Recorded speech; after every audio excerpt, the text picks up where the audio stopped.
하나님께 순종하는 삶을 살기를 축복합니다. 오늘 함께 보실 하나님의 말씀은 사도행전 15장 10절에서 11절 말씀입니다.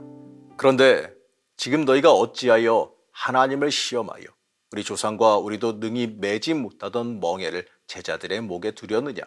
그러나 우리는 그들이 우리와 동일하게 주 예수의 은혜로 구원받는 줄을 믿노라 하니라.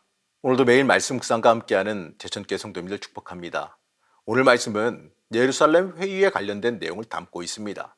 당시 초대교회는 유대인 출신의 신자들을 통해 할례의 유무가 문제가 되고 있었습니다. 당시 유대인에게 있어서 이 할례라는 것은 절대적인 문제였습니다. 당시 유대인들은 할례는 이 구원의 절대적인 조건이라 확신하고 있었습니다. 그래서 이 문제에 관해서는 타협을 하려 들지 않았습니다. 그래서 이방인들도 예수를 믿으려면 이 모든 유대인처럼 할례를 받아야만 한다고 생각했습니다. 우리가 이 문제를 이해하기 위해서는 유대인 교인들의 입장을 조금 살펴볼 필요가 있어요. 유대인 교인들은 하나님의 구원은 이 구약시대의 약속에서 차곡차곡 진행되는 것이지 갑자기 예수에서 시작하는 것이 아니라고 생각했습니다.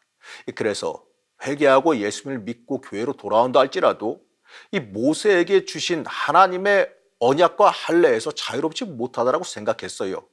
이 구원을 얻는다는 것이 바로 그 궁극적으로 하나님의 언약 백성이 되어 그 축복을 누린다라고 생각했기 때문에 그들은 믿음만으로는 부족했다고 여긴 겁니다. 그래서 언약 백성의 표식인 할례를 받고 그 규범인 율법을 지켜야만 이 완전한 구원에 이른다라고 생각했습니다. 그러니 그들의 생각엔요, 이방인들도 회개와 믿음을 포함해서 할례까지 받아야 된다고 주장하는 겁니다. 그러한 그들이 이방 교회에 들어와서 이 사상을 이방인 신자들에게 가르치고 강요했습니다. 이 일이 교회 내의 문제가 됐습니다. 물론 이 안디옥 교회가 이 주장에 휘둘린 건 아니에요. 다만 예루살렘 교회에서 온 사람들이 그렇게 주장하니까 그것이 예루살렘 교회의 입장인지는 확인해 볼 필요가 있었어요. 그래서 이러한 분쟁을 정리하기 위해서 예루살렘 교회에 모여 회의를 하게 됐습니다. 우리는요, 이들을 극단적인 유대주의자라고 불러서는 안 됩니다. 유대인의 입장에서 생각해 보면 굉장히 오랜 세월 동안 믿고 지켜오던 할례예요. 그러다 보니까 그들은 태생적으로 이 무할례자들이 하나님의 말씀을 받고 구원받는 것을 이해할 수가 없었어요. 그러다 보니까 문제를 일으키게 된 겁니다. 사실 베드로가 이 고넬료의 가정에 가서 이 성령님께서 역사하신 것을 보고 왔을 때 모든 문제가 끝났어요. 우리는 이들의 주장을 통해 이 구원의 조건이 무엇인지를 살펴볼 필요가 있었습니다. 먼저 우리는 과연 이런 것이 이 구원에 필요한 필수 조건일지를 한번 생각해 봐야 됩니다. 먼저 베드로가 이 자신이 고넬료의 집에서 경험한 성령의 역사를 증언합니다. 9절 말씀입니다. 믿음으로 그들의 마음을 깨끗이 하사 그들이나 우리나 차별하지 아니하셨느니라. 이때 경험한 것은 하나님이 유대인들과 이방인을 전혀 구별하지 않고 구원하신다는 사실입니다. 이 하나님께서 할례가 아니라 믿음으로 우리의 마음을 깨끗하게 하셨습니다. 그럼에도 하나님의 이 명확하게 밝히신 뜻을 받아들이지 못하면 하나님을 시험하는 것이라 강조합니다. 10절 말씀입니다. 그런데 지금 너희가 어찌하여 하나님을 시험하여 우리 조상과 우리도 능히 매지 못하던 멍에를 제자들의 목에 두려느냐. 할례를 받는다는 것은 율법을 모두 지킬 의무를 짊어진다는 뜻입니다. 예수님은 이 십자가에서 율법의 저주를 담당하심으로 사람들의 율법의 멍에에서 해방시켜 주셨습니다. 그리고 우리의 주인이 되셨어요. 그래서 이제는 누구나 예수님을 믿음으로 하나님의 백성이 되고 하나님의 나라에 속하게 됩니다. 이러한 상황에서 할례가 꼭 필요하다고 주장한다면 역사를 이끄신 하나님의 뜻을 거부하는 일이 됩니다. 심지어 이 할례를 고집하고 율법 지킬 것을 강요하는 일은 예수 그리스도에 의해 이루어진 구원의 역사를 거꾸로 되돌리키는 일이 되어집니다. 한마디로요, 예수를 믿는 그 믿음만으로 부족하니 할례와 율법이 필요하다는 주장이 돼요. 예수 그리스도를 믿는 그 믿음 외에 다른 어떤 것도 구원의 조건이 될 수 없습니다. 우리는 이걸 잊지 말아야 됩니다. 이 구약시대 할례는 하나님의 은혜에 감사하고 율법을 받아 하나님의 자녀답게 살겠다는 표식을 남기는 일입니다. 사실 할례도 그 행위 자체가 중요한 게 아니라 하나님의 사랑과 은혜를 받아들여 믿음의 삶을 사는 일이 중요한 겁니다. 할례는 구원의 수단이나 조건이 아니라 하나님의 은혜를 의지하게 하는 표시에 불과한 겁니다. 그러니 이제 예수 그리스도가 오심으로 인해 모든 것이 바뀌었죠. 베드로는 이것을 11절에서 이렇게 말합니다. 그러나 우리는 그들이 우리와 동일하게 주 예수의 은혜로 구원받는 줄을 믿노라 하니라. 이방인들이 할례와 상관없이 오직 예수 그리스도의 은혜로 구원받듯이 유대인도 똑같은 방법으로 구원받는다는 것을 말합니다. 이제 구원의 할례를 의존할 필요가 없어졌어요. 맞습니다. 우린 이걸 잊지 말아야 돼요. 우리의 구원에 오직 예수 외에 다른 것은 필요 없습니다. 할례나 관습, 자신의 생각이나 고집도 다 필요 없습니다. 오직 예수 그리스도를 믿는 믿음만 있으면 됩니다. 유대인들이 이 수많은 세월을 그렇게 살아왔으니 그들이 그럴 수밖에 없었던 것은 이해는 가요.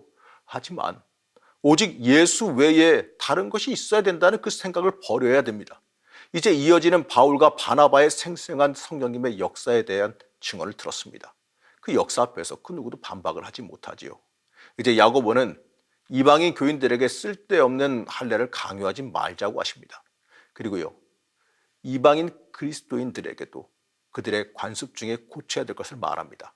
다만 우상의 더러운 것과 음행과 목매어 죽인 것과 피를 멀리하라고 편지하는 것이 옳으니, 사실 이러한 모습은 유대인들이 보기에 받아들이기 힘든 모습이지요. 우상에게 제물로 바쳐진 것을 먹는 것 등은 유대인들이 받아들이기 어려운 일이 맞습니다. 그래서 야고보는요, 이방인 교회들도 이 부분에 대해서 받아들일 것을 제안했습니다. 사실 이러한 것은요, 이 앞으로의 믿음 생활에도 유익한 것이니 받아들이기 어려운 일은 아니었어요.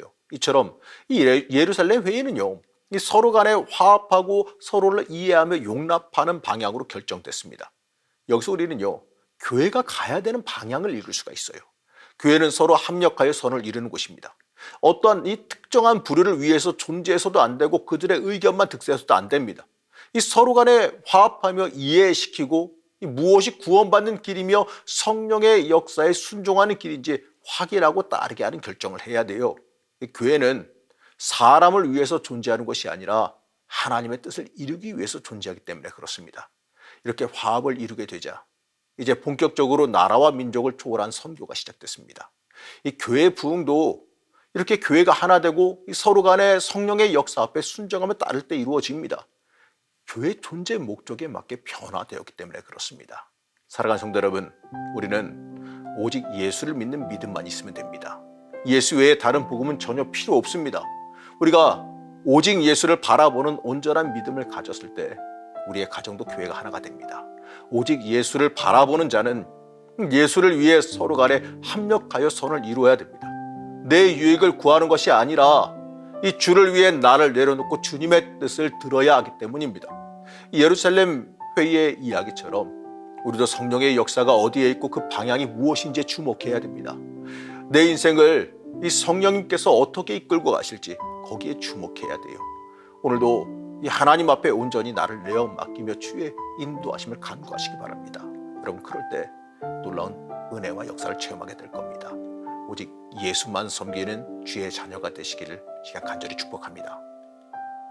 우리의 구원자 되신 하나님, 우리는 오직 예수만 섬기길 원합니다. 예수 외에 다른 것이 우리에게 들어오지 않게 허락하여 주옵시고 오직 예수만 섬기며 예수의 뜻을 따라 살아가는 은혜가 있게 하여 주시옵소서. 성령님께 온전히 내어 맡기기를 원하오며 거룩하신 예수님의 이름으로 간절히 기도드렸습니다. 아멘.